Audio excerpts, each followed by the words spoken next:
Olá, você acompanha comigo agora no programa Mais Saúde de hoje. Proteção e valorização da pessoa idosa é discutida em uma conferência na capital. Maranhão realiza o primeiro transplante de coração no Hospital Universitário da UFMA. O quadro Vacina Sim, os locais para aplicação da vacina contra a gripe. Semana de doação de leite materno mobiliza uma rede de supermercados na capital. No quadro Fala Doutor desta semana, principais cuidados que os pais devem ter com a saúde bucal das crianças quanto ao uso de aparelhos ortodônticos. E ainda, no estúdio, uma entrevista com Liane Batista, enfermeira do Banco de Leite do Hospital Universitário do Maranhão. Eu sou Ismael Gama e o programa Mais Saúde está no ar.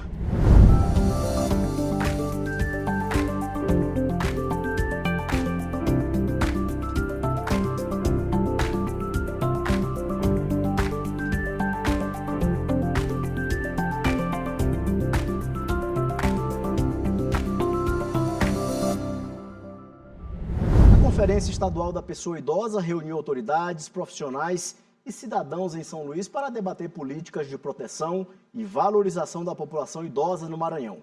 Entre os temas, destaque para o combate à violência doméstica, que atinge principalmente familiares da terceira idade, e ações para garantir direitos e participação social.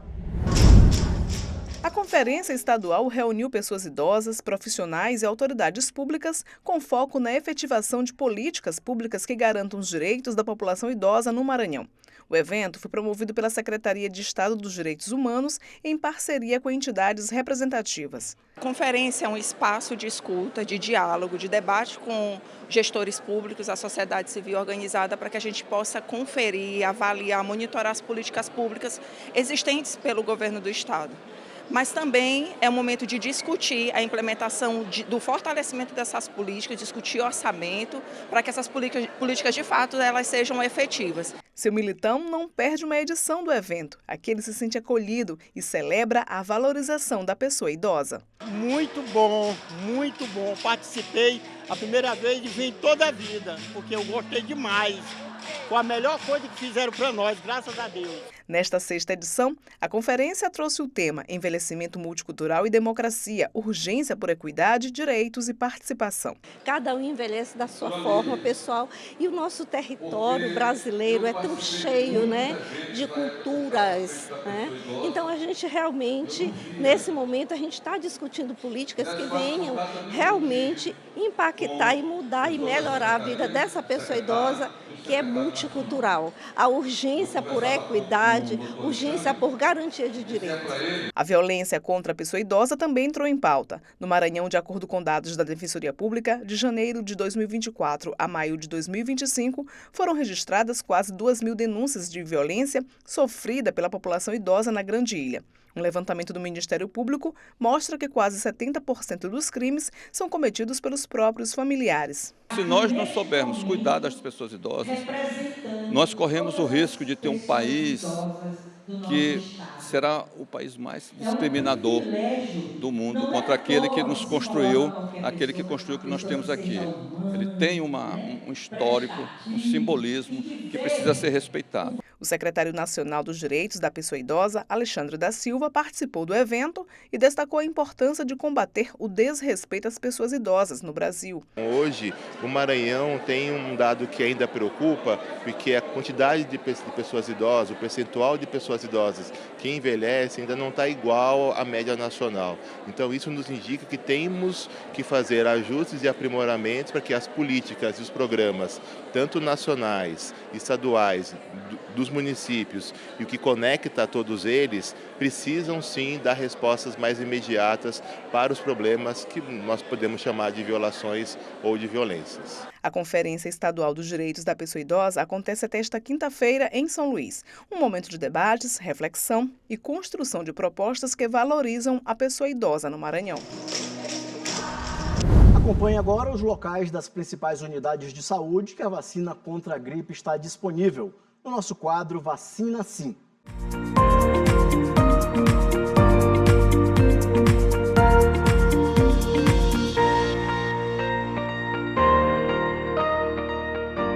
Veja agora as unidades de saúde para tomar a vacina contra a gripe. Centro de Saúde Amar, Centro de Saúde Liberdade, Centro de Saúde São Francisco, Centro de Saúde Turu, Centro de Saúde Coab Anil, Genésio Ramos Filho, Dr. José Carlos Macieira, Clodomir Pinheiro Costa, Vila Nova, Centro de Saúde São Cristóvão, Centro de Saúde Fabriciana Moraes, Centro de Saúde Santa Bárbara e Centro de Saúde Antônio Carlos Reis. E veja também o público-alvo da vacina contra a gripe. Crianças de 6 meses a menores de 6 anos de idade, pessoas a partir de 60 anos, gestantes e puérperas, povos indígenas, trabalhadores da saúde, professores das escolas públicas e privadas, adolescentes menores de 18 anos sob medidas socioeducativas, população privada de liberdade com 18 anos ou mais, funcionários do sistema prisional, pessoas com doenças crônicas não transmissíveis e outras condições clínicas especiais, quilombolas, pessoas com deficiência permanente a partir dos 12 anos de idade, profissionais das forças de segurança e salvamento e das Forças Armadas, pessoas em situação de rua e caminhoneiros, trabalhadores de transporte coletivo rodoviário, de passageiros urbanos e de longo curso e trabalhadores portuários. Esse foi o quadro Vacina Sim.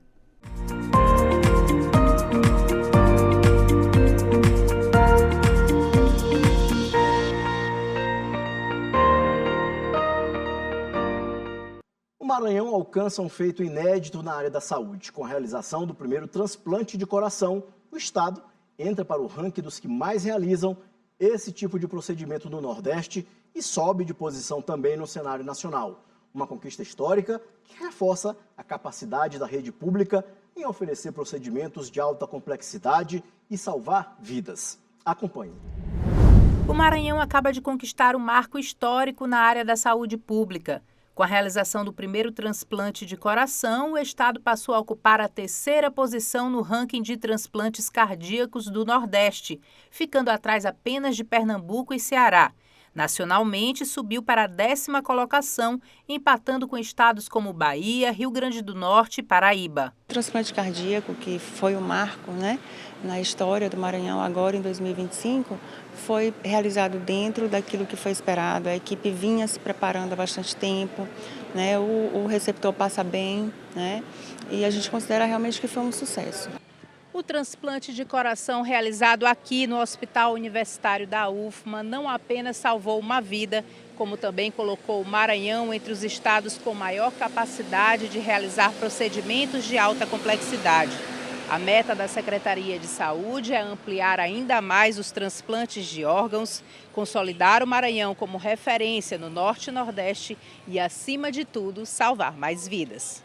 Antes, pacientes em situação crítica precisavam ser transferidos para outros estados para conseguir um transplante de coração. Agora, com a estrutura montada aqui mesmo, esse deslocamento deixa de ser necessário, o que facilita o acesso ao procedimento, reduz custos e aumenta as chances de sucesso. Ou seja, o Maranhão vai poder ofertar de forma contínua a assistência cardiovascular de alta complexidade no transplante cardíaco para quem mais precisa.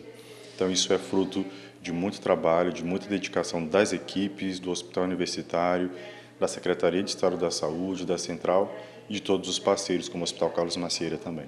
Com essa conquista, o Maranhão demonstra que investimento, estrutura e profissionais qualificados fazem toda a diferença na construção de um sistema de saúde público mais eficiente, humano e preparado para os grandes desafios. É natural que o Estado avance a partir de suas necessidades, a partir de sua capacitação nessa área para atender as demandas da população. No quadro Fala Doutor de hoje, você acompanha um bate-papo direto e descomplicado para responder aquelas dúvidas que todo mundo tem sobre saúde, bem-estar e qualidade de vida. Quem comanda esse papo é a nossa repórter Milena Dutra. Ela conversa com a ortodontista Adriana Ferreira Abreu. E o tema não podia ser mais importante: cuidado com a saúde bucal das crianças que usam aparelhos ortodônticos.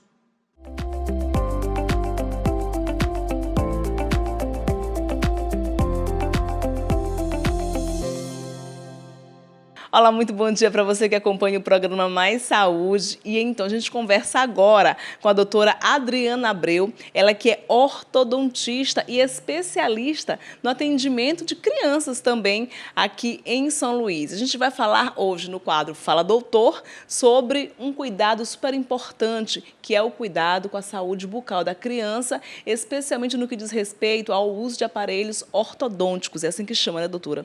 Seja muito bem-vinda à TV Assembleia, ao programa Mais Saúde. Vamos falar um pouquinho primeiro sobre saúde bucal. Qual é a necessidade, a importância de uma atenção com a saúde bucal de quem é bem pequenininha ainda? Bom dia a todos. Bom dia, Milena. Obrigada. Então, atualmente a gente faz o atendimento de crianças, né? Eu sou especialista nessa área de tratamento ortodôntico. Ortodontia mexe com os dentinhos. E a ortopedia, que é o meu xodó, eu mexo com atendimento de crianças na parte ortopédica, que a gente vai fazer uma movimentação óssea enquanto essas crianças estão em crescimento. E aí, quando se fala de saúde bucal, a gente sempre pensa assim, a saúde bucal tem a ver com um dentinho estragado, aquele mau hálitozinho, mas saúde bucal é muito mais complexo do que isso. É uma atenção total com os cuidados com os dentes, né? Especialmente nessa fase de desenvolvimento, né? Exatamente. As mães geralmente procuram por uma necessidade básica como essa, fazer uma limpeza ou ver algum dentinho que está cariado, mas a gente, com esse olhar mais da especialidade, a gente termina orientando o pai desde bem cedo. Então, uma criança ela precisa ser orientada ao exame ortodôntico, que é uma radiografia simples que se pede a partir dos 5 anos de idade. Mas só quando os dentinhos estão tortos ou quando é que é necessário o pai dizer, opa, é hora de ir ao médico? Então, aí a gente observa alguns pontos que são bem importantes, como uma mordida cruzada, um desvio da linha média, né, que é entre um dente e outro, elas não coincidem. Então, tem muitas coisas que a gente observa numa consulta ortodôntica. Tem a consulta odontológica normal, que é para fazer uma profilaxia, uma limpeza, uma aplicação de flúor, um dente para restaurar um dente. Mas a gente, como ortodontista, a gente tem sempre aquele olhar clínico. Eu tenho um exemplo. Por exemplo, meu filho, se eu tivesse o olhar que eu tenho hoje como especialista, eu teria atendido ele muito mais cedo. Então, ele já foi um caso mais tardio e aí teve uma série de problemas, como um dente que fica preso dentro do osso, que chama dentes impactados, um dente que fica mal posicionado. Então, uma radiografia simples ela vai me mostrar se esse dente está vindo numa trajetória descendente, que é o correto, ou se ele está fora de posição, para que a gente possa fazer uma intervenção precocemente. Então, é uma consulta ortodôntica preventiva. Agora sim, doutora Adriana, qual é a idade certa, ou a partir de que idade uma criança ela pode usar um aparelho ortodôntico para corrigir o dente? E vai depender muito do problema que a criança tem, né? Que a gente chama de problemas de má oclusão dentária. Geralmente, a partir de 5 anos, quando ela apresenta um problema mais grave, porque depende muito. Se for um problema só dentário, ela corrige com mais facilidade. Agora, se o problema é genético, que aí eu vou ter que mexer muito nas bases ósseas, é um tratamento mais prolongado, é um tratamento que dura um tempinho maior, mas que vale muito a pena investir. É caro esse tratamento, mas é necessário. É verdade. Não é barato, mas é um tratamento que vale muito a pena. Pensando na questão custo-benefício. Por quê? Se você trata uma criança precocemente, um problema que eu estou vendo, já estou prevendo que vai dar um problema muito mais grave no futuro, então eu vou estar pagando bem barato em relação a isso. Por quê? A criança ela vai fazer aquele primeiro tratamento de primeira fase e depois ela vai para uma segunda fase de um tratamento que vai ser muito mais simples, entendeu? Essa paciente está vindo agora para mim e ela tem 8 anos de idade, mas pacientes com um padrão de face, não sei se vocês conhecem aquela mordida cruzada que é invertida, né, na frente, que os dentes cruzam, a gente trata mais cedo, a partir dos 5 anos de idade. Esse é um dos casos. Aqui a gente usa um aparelho, né, que é coladinho nos dentes, ele é fixado com mini parafusinhos no céu da boca, então já tem grandes tecnologias trabalhando em cima desse aparelho para ajudar essa criança a desenvolver a face, a maxila, que é o osso superior, entendeu? Então, Pacientes com um padrão de face, que mordida cruzada, a mandíbula cresce muito. Então, se você não fizer nada nesse ossinho de cima, que é um osso pobre, né, então ela vai ficar com essa mordida cruzada e vai cair numa cirurgia no futuro. Então, a gente faz isso, trata ela antes. Em média, um tratamento desse dura 9 meses. 9 meses de tratamento, a gente expande o osso, a gente aumenta o perímetro do arco para que os dentes que estão lá dentro, escondidinho, eles desçam no arco. E também a gente usa um outro aparelhinho externo, que é chamado de máscara facial. Nesse caso aqui, como eu estou mostrando para vocês. E aí a gente traciona esse ossinho para frente, e aí a gente espera essa mandíbula crescer. Então, um paciente desse vai ficar até os 18 anos, mais ou menos, comigo. A senhora destacou a questão de alguns prejuízos. Quais os possíveis prejuízos à saúde bucal de quem sofre, por exemplo, que não usa aparelho, deveria usar e não está usando, a criança, por exemplo? Existem vários. Em primeiro lugar, são dentes impactados ou inclusos. Né? Como eu te falei, o caso do meu filho. Se eu tivesse o conhecimento científico que eu tenho hoje, eu teria tratado ele muito antes. Então, a gente tem um dente que ficou preso no céu da boca e que foi encaminhado para a cirurgia. Mas eu, como mãe, né, eu não quis, na época, tirar o dentinho dele e o dente desceu. Só que esse dente levou 2 anos para descer. Então, às vezes, os pais eles não compreendem isso. Eles acham que a gente quer deixar o paciente no consultório muito tempo. Mas isso aí foi com o meu filho. E hoje, atualmente, eu estou tracionando o dente dele para o arco. Então, isso já tem 4 anos. E quais são os benefícios de quem faz o tratamento certinho? Um sorriso lindo, né? Vai ficar tudo encaixado, tudo bonitinho, a criança não vai ter prejuízo na mastigação, a criança não vai sofrer o bullying na escola. Eu tenho muitos pacientes que têm um padrão, que é o dentão mais para frente, que sofrem. Então, hoje a gente trabalha com aparelhos que já ajudam essa criança a ter um desenvolvimento. Quando ela chegar numa fase de adolescente, que é a fase que é um pouco mais complicada assim, na escola, e aí ela não vai estar sofrendo, né, dos coleguinhas chamando de dentuço, ou então, né, aqueles outros nomes que eles ficam dando. Entendeu? É isso. Doutora, muito obrigada pela sua participação. Nós conversamos com a doutora Adriana Abreu, ortodontista, falando sobre a importância dos cuidados com a saúde bucal da criançada, especialmente quando se trata do uso de aparelhos ortodônticos. E aí esse programa, Mais Saúde, este é o quadro Fala Doutor, e eu volto com você aí no estúdio. Muito obrigada, doutora. Nada.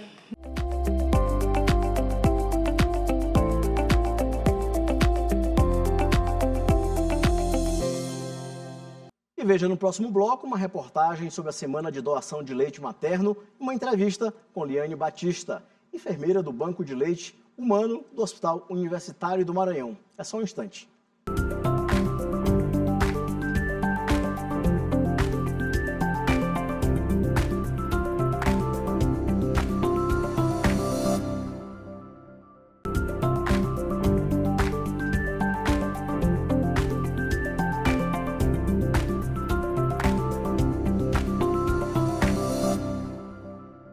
Solidariedade pode salvar vidas logo nos primeiros dias de existência. Em São Luís, o Hospital Universitário da UFMA realiza a Semana da Doação de Leite Humano, em parceria com uma rede de supermercados da capital. A iniciativa busca reforçar os estoques e garantir alimento para bebês prematuros e de baixo peso. A solidariedade materna faz toda a diferença na vida de bebês prematuros e de baixo peso. Para ampliar os estoques, o Hospital Universitário da UFMA, em São Luís, promove em parceria com uma rede de supermercados da capital a Semana da Doação de Leite Humano. Essa é uma parceria, né, do Banco de Leite do Hospital Universitário com Mais Fraldas. É o 2º ano que a gente faz, é uma parceria muito importante, onde a gente acaba mobilizando as pessoas acerca da importância de doação de leite materno. A gente está no mês que a gente chama de Agosto Dourado, que é um mês alusivo à amamentação, onde a gente promove o aleitamento materno e, como consequência, a gente também tem a doação de leite humano, né? Quanto mais mulheres amamentando, maior também o número de doações. Essas doações, elas são extremamente importantes, porque o leite materno é o padrão ouro da alimentação infantil, é o que arde melhor na alimentação das crianças. Neste posto de coleta, as mães lactantes encontram todo o suporte para realizar a doação de leite humano. Uma iniciativa que, além de fortalecer os bancos de leite, salva vidas e multiplica gestos de amor. É um ato de amor, né? Poder ajudar o próximo que precisa. E a gente fica emocionado, né, de ajudar, assim, os pequenininhos, né, a gente poder doar.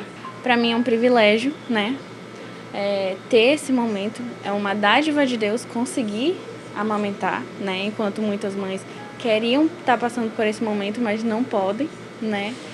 Então, para mim é muito importante esse momento, esse laço, é um vínculo único, né, e como diz a frase, o nome não deveria nem ser amamentar, né? Deveria ser amarmentar, porque é um ato de amor.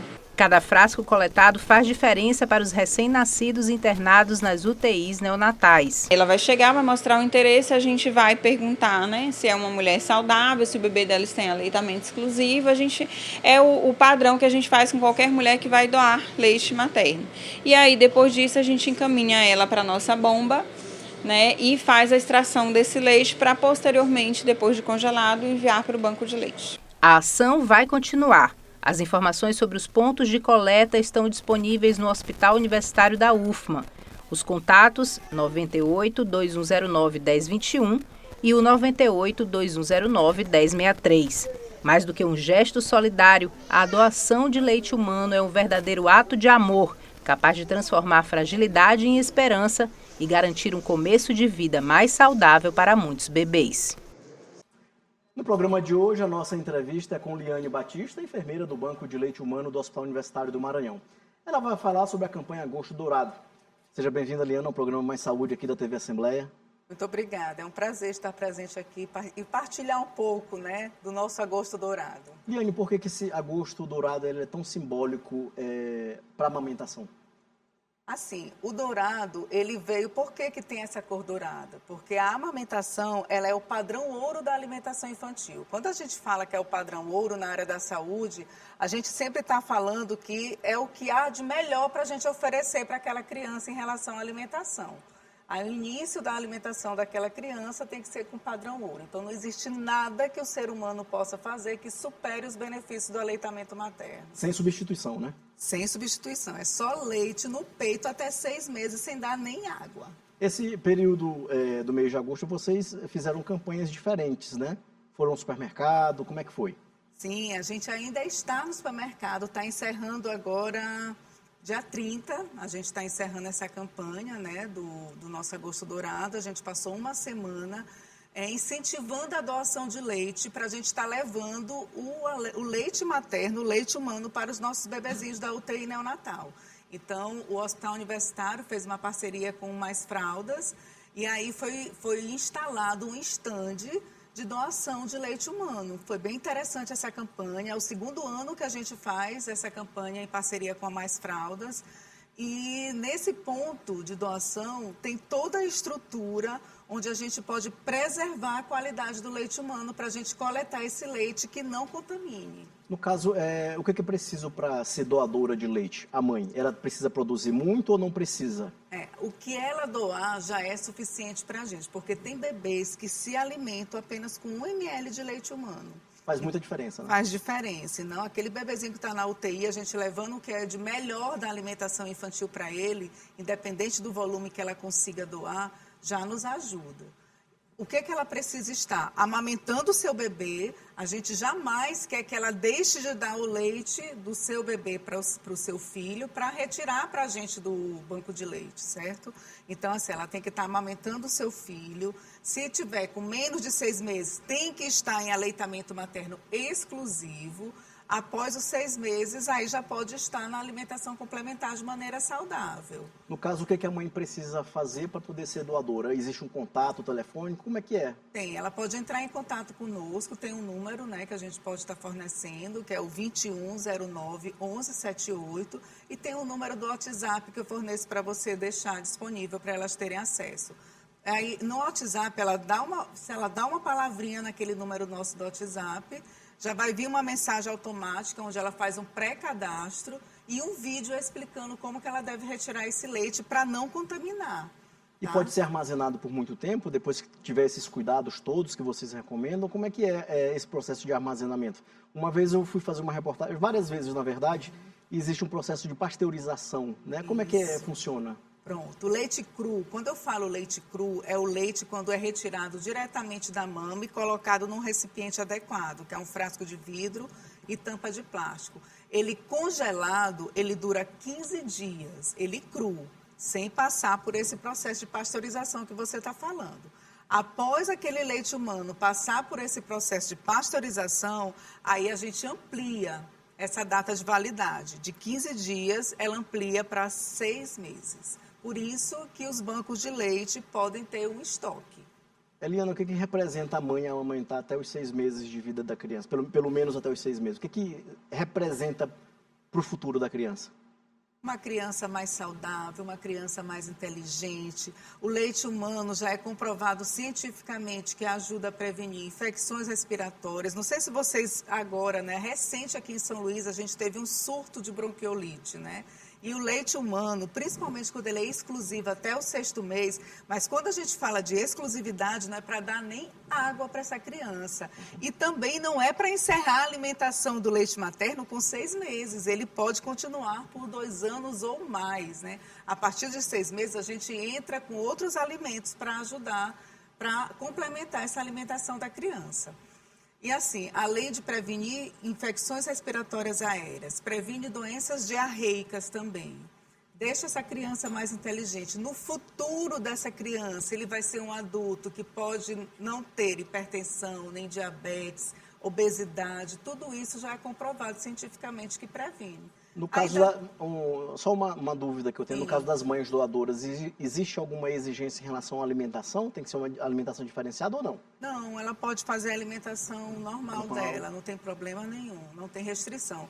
Atualmente, a gente não... Uma mãe que vai doar seu leite, que ela esteja usando algum remédio de uso contínuo, mesmo sendo compatível com a amamentação, mas para os bebês da UTI, naquele momento a gente não recebe. Por exemplo, uma mãe hipertensa, que ela toma medicamento todo dia para a pressão alta, naquele momento ela não pode ser doadora de leite humano. Liane, em relação ao banco de leite, como é que está a reserva de vocês, o estoque? Costuma dar uma queda, né, no nosso volume de leite. Por quê? Toda vez que a gente tem férias, grandes feriados, as doadoras sempre dão uma pausa, né? Que dão uma pausa. Elas não têm tempo para fazer essa retirada de leite humano. Às vezes elas viajam, tem criança em casa para dar uma assistência maior. Porque assim, quando a gente realiza uma doação de leite humano, naquele momento ela tem que parar tudo que ela está fazendo e fazer só aquilo. Porque ela vai ter que lavar a mão até a altura do cotovelo. E isso para não contaminar o leite, para não ser contaminado esse leite humano. Parece bobagem o que eu vou perguntar agora, mas amamentar em público ainda é um tabu? Existe muito preconceito? Não é para ser tabu nenhum. A amamentação ela pode ser realizada em qualquer lugar. A gente ainda se surpreende com um absurdo desse quando a gente escuta, né? Pois é. Por isso que a gente teve várias campanhas de mamaço, né? Para tentar quebrar um pouco esse preconceito que tinha da mãe estar amamentando em público. Mas não, a mãe pode amamentar em qualquer lugar. Agora, tem algumas crianças, quando chega uma certa faixa etária, 3, 4 meses, que elas ficam mais marocas, né? Curiosas. Curiosa. Tudo que passa, aí aquela criança não quer olhar, ela não se concentra na mamada. Então, em alguns locais, tendo um local mais restrito, é mais a criança realmente se concentra na mamada, né? Liane, em relação à questão das doadoras, atualmente como é o estoque do banco de leite do Hospital Universitário e qual que seria o ideal? Atualmente a gente consegue arrecadar de 2 litros por dia, né? A gente ainda não está... Ao mês de julho a gente teve uma queda, mas o ideal era que a gente conseguisse coletar pelo menos 5 litros de leite diário, né? E a gente ainda não conseguiu atingir essa meta. Quando a gente faz essas campanhas, vocês da mídia nos ajudam na divulgação, a campanha que a gente está tendo no stand lá em parceria com Mais Fraldas, a gente tem uma resposta muito positiva após essas campanhas que a gente vem, aí aumenta bem o nosso volume de leite, graças a Deus. No caso, quando não se tem essa doação, como é que ficam as crianças, os bebês, de forma artificial, um leite artificial? Como é que fica? Infelizmente, eles têm que, aí os pediatras e os nutricionistas lá da UTI NEO, eles têm que estar analisando, né, pelo quadro clínico daquele recém-nascido. Mas é o último caso também, né? A gente sempre tenta dar o leite humano em todas as formas, né? mas às vezes a gente não consegue. Quando a gente vê que o estoque da gente está diminuindo muito, aí infelizmente a UTI ela solicita X ml de leite, mas a gente às vezes não consegue suprir essa necessidade solicitada pela UTI por conta do volume que a gente tem em estoque. Lá o materno-infantil também faz partos, né? Sim, lá é uma maternidade. Maternidade. Doutora, em relação às mães que estão lá, elas doam também? Com certeza. A gente Como é que é a adesão dessas mães nesse processo de doação? É alta. A gente tem uma grande adesão. Mas assim, nem sempre. Logo depois do parto, a gente tem um volume bem significativo para realizar a doação. Porque isso também é fisiológico, né? Sim. Quando eu falo que é fisiológico, é normal. Às vezes, aquela mulher que teve parto normal tem até o 3º dia para aquele leite começar a descer. E a mulher que teve parto cesáreo, ela tem até o 5º dia. Então, às vezes, e o parto normal, às vezes, ela sai com 48 horas do hospital.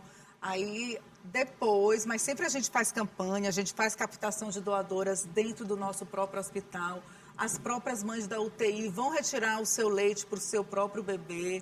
E, às vezes, até a mãe da UTI consegue doar um leite, não só para o seu bebê, mas para outros também. A gente também tem doação interna. Mas isso não impede para aquela mãe que está passando na frente do hospital e que faça um cadastro previamente, possa doar, não impede, né? Não, com certeza. A gente está de porta aberta para receber e sempre é muito bem-vinda.